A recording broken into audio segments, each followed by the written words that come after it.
Welcome back to another episode of the Capes and Tights podcast right here on capesandtights.com. I'm your host, Justin Soderberg. This week for TMNT, or known as Teenage Mutant Ninja Turtles Week on the podcast and the website, capesandtights.com, we welcome Mateus Santolouco from Brazil.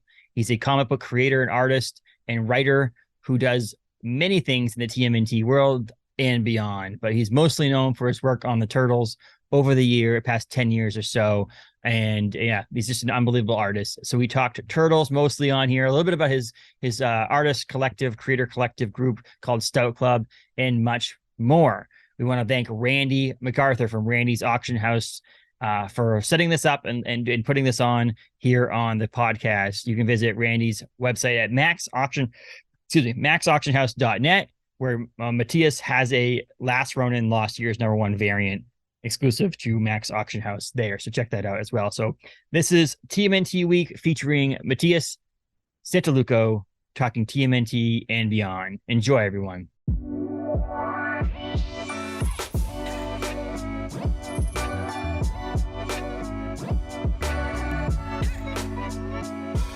Welcome. How are you? Hey, man. Here, right? We're alive. We're breathing. That's what matters. It's okay. I have a 2-year-old, and like 5 minutes before I entered this the chat room, he's learning how to potty train, and he all morning was like poop in the potty. I'm like, yeah, let's go poop in the potty. Let's go. And then didn't say anything, and then stood in the hallway in there next to my office, and then decided to poop his pants. So he was like the boy who cried wolf for a little bit there, of like having to poop in a potty, but not really, but then didn't say anything when he did. So got that all cleaned up. So I'd rather talk comic books than clean up poopy pants. So let's get into this. But yeah, so you're a comic book creator, artist, writer extraordinaire there. And we're talking TMNT. Obviously you do other things outside the world of Teenage Mutant Ninja Turtles, but people do know you for your work on TMNT and stuff like that. So that's why I decided to had Randy, our buddy Randy, connect us and get us situated to talk about, some Turtles on this episode. Have you been a Turtles fan like since the beginning? How did this whole connection to the Turtles come about? Yeah, well, I say that a lot, but here in Brazil, the comics were not actually published, and I mean the original ones, the ones with Kevin and Peter, properly until early 2001 or something like that. Oh wow! Before that, there was some publications of the original series, but it was really low profile. Very few copies, was hard to find. And I didn't get a chance to see it when I was like a teenager and stuff like that.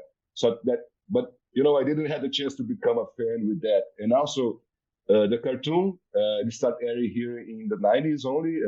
I mean, early 90s, 90 or 91, something like that. But it was there in the morning, and I was in school in the mornings, so I didn't also have the chance to really watch that. But I was aware of it at some point. And when the first arcade arrived here, it was everywhere, this arcade, then it hooked me up immediately. And I became like a huge fan of the arcade, and I was playing. And then because of the arcade, I started to programming my VCR to record the show in the mornings while I was in school. And then when the movies came out, the Gene Hassel movies, and then, that was it. I was hooked up for life. So yeah, I've been a fan for a long time, but getting to know other TMT fans and talking about it, I realized that I only got like the peak of the iceberg. There's a lot more that I wasn't really, I didn't have access to, I feel the same way too. I came into Turtles late because I don't know. I've been a Marvel Zombie for a long time and more in the independent stuff and stuff like that. But it wasn't until I want to say about 3 or 4 years ago where I was like, yeah, there's something more than just the original TMNT. Like my mind, Turtles were the TMNT movies from the 90s, and that was like my exposure to them. And then honestly, Ben Bishop I think being connected and knowing Ben and then seeing his work on TMNT and stuff like that made me go, wow, there's more into it. And then joining his Bish Kids and seeing the enormous amount of obsession people have with the turtles Yeah. opened my eyes a little bit more to what else is going on, and now I'm like getting more involved. So I haven't been the longest TMNT fan, but I am now, and I'm loving it, and I love everything they do, and I like going back and looking at stuff. So I am less of a TMNT fan than you would be, but you actually create these things now too. How did that happen? How did you go from being a fan to actually being able to draw the turtles? Yeah, so that's an interesting story about that. I mean, when I was like back in a teenager, like playing the arcade and all that, most of the things that I'll draw like for fun for myself, turtles would be like a good chunk of it. Mm-hmm. And but then I stopped drawing them as I grew up, and I started like properly working with illustration and stuff like that. Even before I started working with comics, and so in 2010, I guess I was like I had recently did like a short two issues arc for American Vampire, and I was like in between jobs. I was really without work. I had nothing to do, so I was like spending my days playing the arcade again on the computer on the emulator, and I was doing that in a daily basis, you know. So I started to that in 1 week specifically. I was like, well, I should draw the turtles. I have nothing to do, and I was like, in my free time, I was doing like a lot of illustrations to build portfolio, you know, and get to the publishers and stuff like that. So I should do some turtles, and then in the day that was like that, I decided I was getting ready to go to the studio, and I was like, you know, I'll make these turtle illustrations today to include in my portfolio. And then I got a call from a friend of mine, Rafael Grandpa. I don't know if you know him, but he's an amazing Mm-hmm. artist. He was doing a Batman miniseries uh, for DC for Mm-hmm. Black Label. Yep. And so he called me, and he was like chatting at the time with AEW to do some Godzilla covers actually. Mm-hmm. And the editor mentioned to him that they had just acquired the rights for the turtles. So he told the editor, I have the guy for you. And he called me and asked me, and that was the weird part, I was leaving home, putting my mindset into drawing some turtles, and the guy called me and said, hey, do you like the turtles? You like the turtles, right? I mean, come on, man, of course. I'm fanatic Yeah. about the turtles. And he'd say, so can I introduce you to this guy who'll be like, he's an assistant editor, he's working at IDW, and can I introduce you to him? Of course. And then I start talking with Bobby Colonel, who ended up being the editor, and we start to have discussions. And I at the time they were just like looking around, see who was interested to work on it, and they didn't have anything actually planned yet. They just acquired the rights. Mm-hmm. So he asked me if I was interested. He knew my work in American Vampire, which was a good thing. So he asked me if I was interested in drawing the turtles, and it to me was just such a weird coincidence, that I told him, look, man, this is getting too weird. I don't want just to draw. I want to write as well. So let me send you a pitch. If you don't have nothing, let me send you a pitch for a TMT series. So I did that. He really liked it.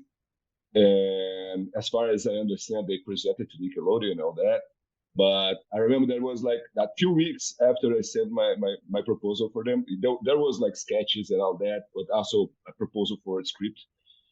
And a few weeks later, he wrote me and said, "Look, man, I don't want to discourage you, but you are competing with some big names now." And then when he told me the big name was Kevin Eastman, I was like, because Kevin was building his project with Tom. So when he told me it was Kevin Eastman, I said, "Nah, okay, mate, come on. If the father wants the kids back, I'm not going to be on his way, But yeah, but it was a good relationship. So in issue 5, he called me to draw half the issue in Feudal Japan, and then immediately invited me to write and draw a secret history of the Foot Clan, and that's it. That's history. And I'm being here. I've been around the Turtles like for the past like 10, 11 years or something like that now. It's yeah, your name is one of those names, at least in the circles of turtle fans, of being connected to turtles, which is crazy. I mean, obviously, one of those things that I've talked to creators who've worked on Star Wars, and it's the same thing for them. It was like one of those things, it's a pinch me moment. Like I used to watch these things and play with the little toys, and now I'm actually being like I'm on the shelf at a comic book store with my name Yeah, on it, saying that I actually got to draw or write the turtles. Must be insane. Must be a pinch me moment right there. yeah. I try not to think too much about it, man, because it's just surreal, you know. That's awesome. And I looked on your Instagram this week too. Your variant cover for The Last Ronin was on the French edition of their hardcover. Is that correct? Yeah, yeah, That must be cool too. Did they yeah. tell you about that, or did you just find that out? Did they actually reach out to you and say if that this is cool, we do this, or they just do it? Yeah. The editor there. Well, we became friends like some years ago when they published Secret History of Foot Clan, and so he was the one to pick the cover, I guess, because he wrote me saying, "Hey, I just want to let you know that in France, Last Ronin will have your cover." So yeah, okay, cool. Because they don't publish in single issues there. They just publish like hardcovers. Okay. It's a different market, you know. Yeah. So they just have like full collections, and every arc is a hardcover book there. So he told me, right, in France, Last Ronin will have your cover. That's it. And I mean, that's great. Well, so technically, anybody who lives in France, they only know that book as that cover. They don't even. I mean, obviously, they probably have the internet and they know other covers exist, but to them, when they buy it and put it Of on their course. shelf, your cover is the cover that they see, which is pretty awesome. Yeah. I mean, is it okay? Do you feel like there's certain people who go down in history with being known for only one thing? Are you okay with being known mainly for being a Turtles creator I or am. artist? I am. Yeah. Yeah. I mean, of course, there are other things that I like to do, and I hope that when I get the chance to put them out there, fans will like follow me. You know, not just the Turtles. I hope that. But I mean, I have such a great time doing the Turtles. I mean, I love the franchise and all that, and it changed my career for sure. That's for sure. So I'm mostly thankful that more than anything, you know. Yeah, I can understand that. In Kirkman's even said Robert Kirkman's even said the idea that get yourself involved with a big title, whether it be Marvel, DC, or something like the Turtles or whatever, and get your name out there, and then you can work on your own project, and people know you from that other thing, or should be able to follow you at least if you were good at the other thing. And I will say to everybody who's listening or watching when they watch this or listen to this, you are very good at trying the Turtles. So. Thank you. Yes. And so like I'm thinking of other things. Obviously you've done interiors, you've written some stories, you've been involved with the Turtles, but been doing a lot of variant covers as of late too. And speaking earlier, and one of the reasons why we got connected for this recording was Randy MacArthur of Max Auction House, and you did a Last Ronin Lost Years variant for Randy. How did you get connected with Randy? I mean, how was that connection? I mean, I'd love to hear a little bit about that. Well, was out of the blue. He reached out and invited me to Granite Yep. Granite Comic Con in Manchester, and I said yes. I mean, it was like since before the pandemic, I haven't. Before that, I was not doing any shows in the US for obvious reasons, you know, Mm. and so he was the first one to reach out and call me for one of those, and we actually meet in person there, and you know we connected. We had a great time. He's a really cool guy, and yeah, since then we are working together Mhm. every now and then. So yeah, it's been great. That's awesome. It's Love just Randy. that Granite Con seemed like it was a Turtles convention in disguise in a sense, because the number of Turtles creators that were there was insane. Yeah, yeah. I had well. For me, it was like that the secret turtle convention, you know, inside another convention. It was something like that. Yes. And you're back. You're coming back in September. Is that correct too? to the one in September? Yeah. Granite? Yes. Yeah. So Yeah. it seems like one of those ones. They reached out, they want you there, you liked going, obviously, so it makes sense to go back and meet the fans of your artwork and stuff like that. Yeah. That's pretty I cool. hope to be there this year and the next for sure. Mm-hmm. Since next year is the 40 years of the Turtles. I mean, so yeah, I'll be there for sure. That's really cool. I mean, so and so I mentioned you're a Turtles person. You've drawn Turtles. You've done Turtles. What's your take on where the direction of the franchise is right now? Do you like the Last Ronin stuff? Do you like the ongoing series that's going on right now? I mean, I know Gavin Smith just took over the artwork on it. Gavin's a great artist as well. How do you think the Turtles are going right now in comic book form? Yeah, to be honest, the ongoing series, I'm not really up to date with it. I mean, I had to do some reading recently, but not really aware of everything that's happening. And I guess in the next month I'll be like, I'll have to catch up. And well, so far, I love everything they've done. Mm-hmm. I love that you have change of faces with Tom and then with Sophie. I really and I still like that.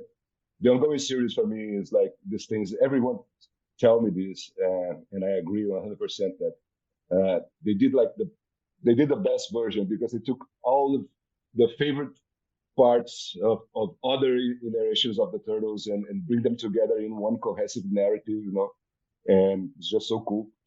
It's And awesome. yeah, well, I'm part of it, of course. So yeah, I did my contributions, and so of course I'm proud of it, and I'm happy with it. And other than that, the new movie looks pretty cool. Yeah, I'm I'm looking excited to forward see that. Yeah. to watch it. Yeah. So yeah, I like this turtle moment right now. Yes. I mean, I guess that there was like a bump in the middle of the road, but I think the past 10 years were like great for turtle fans. Yeah. Mm-hmm. It's one of those weird things that it's crazy going on almost 40 years, and it's some of the best turtles that I've seen in a while. 40 years after the creation, you know what I mean? So like, it's crazy to see that it's still thriving so long. There was that dip in the middle, but it's like there's a whole new generation of kids, teens, things like that are being exposed. This movie, the Seth Rogen animated movie that's coming out, or by the time this airs, will have been out because it comes out the weekend prior to this airing. Is it's going to bring a whole new generation of Turtles fans right into the to the thing, and hopefully they connect with the comics and things like that as well. But then you have Kevin and Peter and Tom and all those guys doing fan service in a sense to things like Last Ronin, which is more of an adult, grittier Turtles that kind of also pays homage to the earlier Turtles from the 80s that Kevin and Peter originally created. So there's something for everyone, I feel like, in the Turtles universe right now. And I think that's what's great about it, is that every age group has something for them, which is awesome. Yeah. Which is amazing. That's Ronin is great, man. I mean, there's no secret why it's such a success, Yes. That's Ronin, I mean. And what could go wrong, man? There's everything a turtle fan could ask for it. I haven't read the Lost Years yet. I did some covers, but I haven't read anything yet. But I mean, the first volume is amazing. So yeah, and there's more I'm to looking come. forward for the game. Actually, I'm really looking forward for the Last Ronin game. Yeah, I think the last Ronin as itself could be a long-term huge thing for the Turtles and Nickelodeon in the sense of the game, video, or movies, TV shows, whatever it may be. They may be able to pull a lot out of this series for sure out of that. And Kevin was on a couple months ago, and he says there's more also coming in the Last Ronin. The Ronin verse. I'm pretty sure they will hold on to that for a while. Yes, exactly. So, but you have, I mean, this airs. We're recording weirdly. So the world of podcasting and recording and things like that. A lot of times we record well in advance to be able to fit schedules and things like that. So we're recording prior to San Diego Comic-Con. However, this airs after San Diego Comic-Con, and there's some cool stuff that you're working on that we'd like to be able to. And obviously, you would have already found out about it, but what's going on next for you in the Turtles universe? Yeah, so I'm doing. I will start doing in August. Start working and actually drawing pages and stuff like that. We are like in pre-production right now and doing some character designs, and Eric is working on the script. But yeah, I'm teaming up again with Eric Burham. same creative team from Secret History. I don't have the name of the colors yet. They didn't tell me yet, but me and Eric are teaming up again to do a follow-up of Secret History, and that will be called the Untold Destiny of the Foot Clan. And yeah, it will be pretty much like a story about Karai finding her place as the new leader of the Foot Clan, and getting away of the shadow of Shredder and stuff like that. So yeah, I'm looking forward to it. I'm pretty excited about it. I'm sure having fun doing the character designs right now. I mean, even if they're just like little updates to characters that already exist in the ongoing series, I'm having a lot of fun with them right now. And I'm looking forward to start working on the actual pages, actually. Yeah, is it cool to do things that are like if they had given you the opportunity to write a couple issues in the ongoing, or write or draw a couple issues in the ongoing? Obviously, it'd be kind of a cool thing to do again. But like, do you like these little offshoots, like one-shot stories of 5-issue miniseries or things like that you can draw your own or create your own thing in? Yeah, I prefer actually. I mean, working with ongoing is, I mean, even writing. When I did Secret History, I wrote the plot, and then Eric joined to co-write the script with me, and back then my English was not as good as it is today. I'm still learning a few things, but I'm a lot better now. But so we call Eric to help out, and in the end, it was a great partnership. He's a great writer, and so. But back then with Secret History, it was the beginning of the series, of the ongoing series. We had like 5 issues or so, and 4 one shots before that. So it was easy to come up with something without having to do like a lot of research to what's going on. So with Shredder and Hell was more difficult, to write something that will connect with ongoing, that is inside the lore, but still to create something new without disrespecting what other writers are doing. And so that was a hard thing to do, but I think I put it up. Yes. So yeah, working on the ongoing as an artist, I mean, it's always cool. And I do prefer like doing like one arc and then let other people take over, and so you have a break. Because I like to believe that I like to look at every work as a project that I have to a beginning and an end of it. If you're just doing ongoing nonstop, you never see the end of it. Yet. I mean, it can be really tiring, I guess, and exhausted. In comics, it's hard. So yeah, so I do prefer doing like close stories, or at least an arc that's a beginning and an end. And I feel like I have a little more of freedom to work on, being on the street or arts. Drawing or writing the Turtles in general is fun. So, but like, having to pick and choose what you get to do. And like I said, having this ability to do this 5 issues or 4 issues or 3 issues, whatever it may be, that they end up, whatever ends up being made in the future, is cool too. Cause like you said, there is a way to tell an entire story and then move on. I like that too. I mean, I think, who was it? I was just talking to, Tate Bromble, who wrote the script for House of Slaughter, and they're doing that too. It's like 5 issues Tate does, and 5 issues, I forget the person's name, does the second, and like they're doing 5 issues on, 5 issues off, 5 issues on, and it gives the ability for A, to work on other projects, B, just take a break from whatever universe you're in, and it helps like refresh some brain cells and things like that in the meantime. So which is pretty cool. Yeah, for sure. So I'm looking forward to anything that gets put out in the Turtles world, especially when a name's like you and Eric are attached to it. That's awesome to hear. Coming out. So obviously this, like I said, this will air after the San Diego Comic-Con. So all of that information will be up. IDW, whoever will have that announcement on their website. So check that more information about that out. But I see online too, you're part of the Stout Club.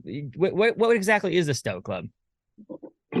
So Stout Club is more like a creative house, a creative studio. We're pretty much doing our own creator-owner comics. It's more, I mean, I guess the best way to compare is like Skybound or even this Your one from Scott imprints Snyder, or No things like that. Jackets. Yeah. Yeah. And we create projects, we create stories, and we try to make them to publish them with whatever partner agrees or and makes that viable for us. I mean, of course, there's projects that we are working ourselves. We are four artists and writers, so there are projects we are working ourselves, and there are projects that we create the projects and we call other people, other talent to contribute with them. Mm-hmm. So yeah, finding the partner who make this viable for us financially, mostly to pay everyone and put it out there is the main the nature of our business, of our daily business. Yeah. I mean, and other than that, it's creating stories. It's and we have a lot of stories in the pocket already, and we have published three books with Comixology originals. Mm-hmm. And they are all out there through Dark Horse right now. Is Red Tag with Roger Cruz, former X-Men, and currently is doing a lot of Batman stuff, and Rafael Scavone. We have Funny Creek, Scavone and Eduardo Medeiros, who is a cartoonist from Brazil. Who's, you should look up for Eduardo Medeiros. He has two books right now in the States, Funny Creek and Open Bar to Roni Press. Yeah, Open Bar is great. It's really fun. Yeah. And also Hellstone with Scavone and Rafael de la Torre, who is doing a bunch of stuff for Marvel right now. So and we have more books coming. They should be out in the next few months, I guess, in the second semester or something like that. But yeah, we are currently working on 3 other projects, and there's more 3 for next year. I have a project of myself, but doing on my own time, and now with the Turtles, to be even more late. But yeah, there's something in the works from me as well. But that's awesome. When time's allowed, he'll be off as well. Yeah, you have all the time in the world, right? No, not really. And I see that there's the Stout Club has a Substack now too, which is pretty cool. So check that out, stoutclub.substack.com. Obviously, you all will post like behind the scenes things and news and announcements and updates and things like that as it comes along from all those creators. Yeah, we just started with the Substack.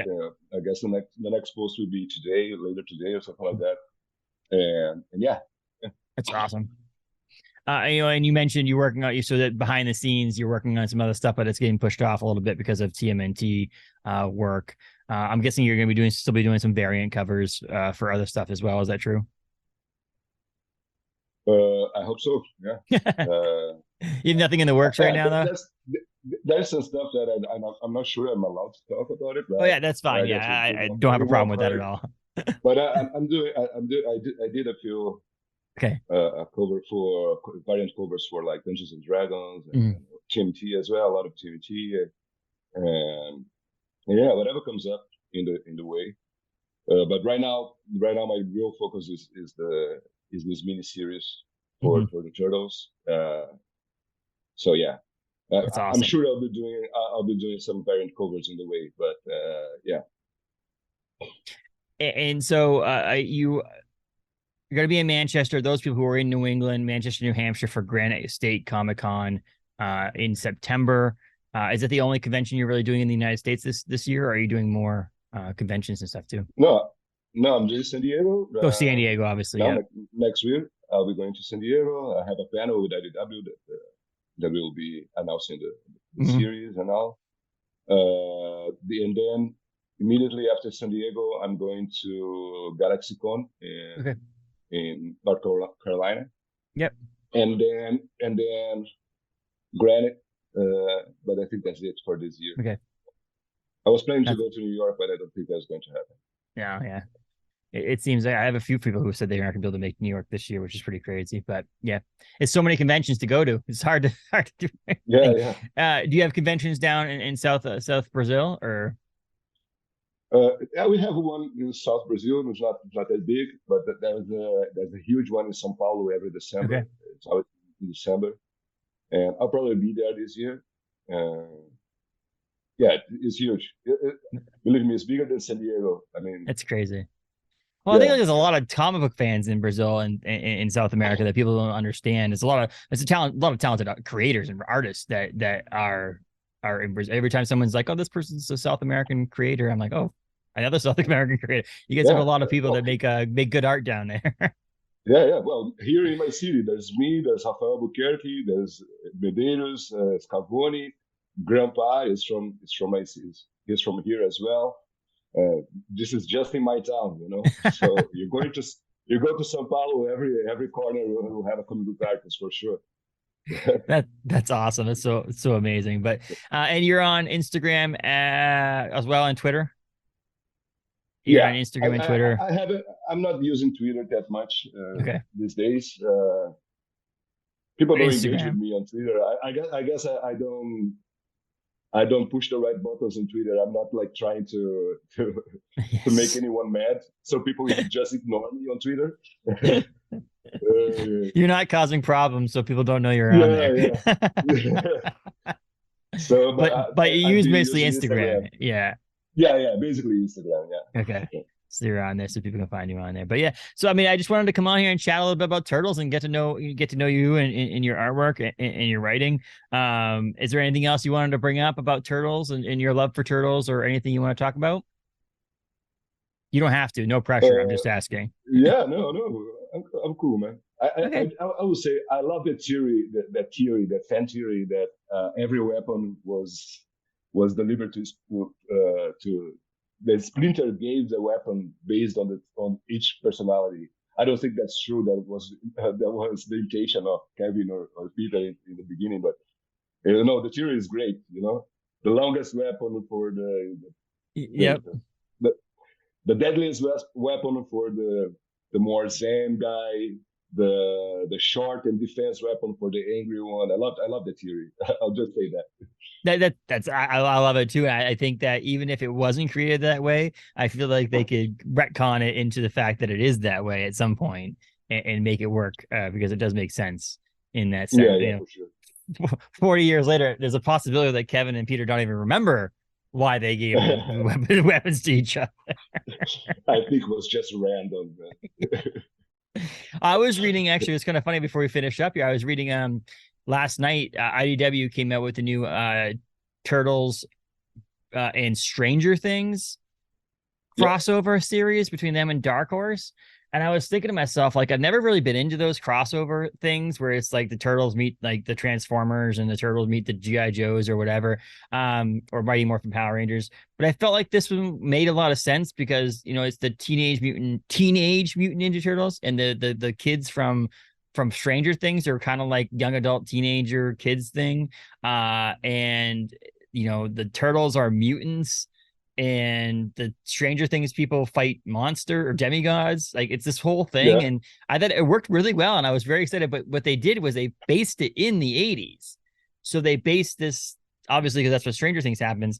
So the turtle designs are turtles that look a lot more like Kevin and Peter's original turtles. So it looks more like yeah. those turtles from the Mirage days of the turtles, which is awesome, which is something you don't get to see a lot of times nowadays because the turtles look different in the ongoing and like in Ronin and stuff like that too. So it was really cool to see. So I don't know if anybody, I was one of those weird things. Like I said, I've never really been into these crossover things where like I felt like IDW sometimes were like, we have these products, let's put them together and see what we can sell. And this was a Dark Horse and IDW properties putting together. And it was really just cool to see. And I'm not even a Stranger Things fan. I just thought it was cool to see the turtles back in time, basically seeing the turtles from the 80s, which was cool. And they all had the red Yeah, bandanas on. They didn't have the different color bandanas. All that yeah, stuff yeah. was really Yeah, so cool. I just saw an image, you know, a panel of that yesterday. You know, Yeah. with all the turtles and the kids in the room and in the basement. Mm-hmm. And yeah, that's really It was nice. really cool. I'm excited. I'm just I don't really like crossovers as well, man. Even you know Turtles and Batman. yeah. I mean, I don't like those. I guess it's comics. It's okay. I don't get offended. I don't mind they exist. I'm Yes. just not going to read it. I'm not going to read it. No, it's like one of those things. I was like, I don't know. I went to my LCS and talked to the local comic book shop owner, and I was like, weirdly, I'm excited for this one. I do not know why, and I wasn't disappointed when I read the first issue. I don't know if I'll continue reading it. Like, I don't know if it's one of those ones where I'm like, I'll pick it up every month. It's one of those ones where I was like, it was cool. It makes the most sense for me out of all the crossovers that they've done, and I can understand where Stranger Things is this massive, popular TV show, and maybe they're trying to use that as to draw in more Turtles fans to hopefully read other stuff. But it was a cool thing, and I will say recommend the Stranger Things IDW or Dark Horse from Stranger Things to Dark Horse and IDW's Turtles crossover that's available now from IDW, and I think it's actually an IDW book, but Dark Horse obviously has the rights to Stranger Things. But yeah, so find you on social media. Let's if you're in New England, come get an autograph, take a photo, whatever at Granite Con. Obviously, this is going to air after San Diego, so you must have had a great time at San Diego. We're traveling in the future, right? It was amazing. The crowd reception to your announcement was amazing. And so on. But we really appreciate you taking time out of your day to come chat with us about Turtles and more. And I hope you have a continued successful career in comics and get to keep drawing those Turtles the way you want to in writing and stuff like that. So I really appreciate you coming on and chatting with us. No, thanks, man. I appreciate it. Thank you for having me. Absolutely. And visit stoutclub.substack.com as well as maxauctionhouse.net. I believe they still have some of your variant covers for Last Ronin, Lost Year's #1 on there. So grab those and then bring them over to Granite Con, get them signed, and so on and so forth too. I got to get a copy. I don't have a copy. I got to get a copy from Granite. I'll wait until after you're here so I can get it signed, and then but no, I appreciate it again, and take care. And I'm glad we did this conversation here and talking about TMNT, and I appreciate it. Thanks a lot. Thanks, Justin.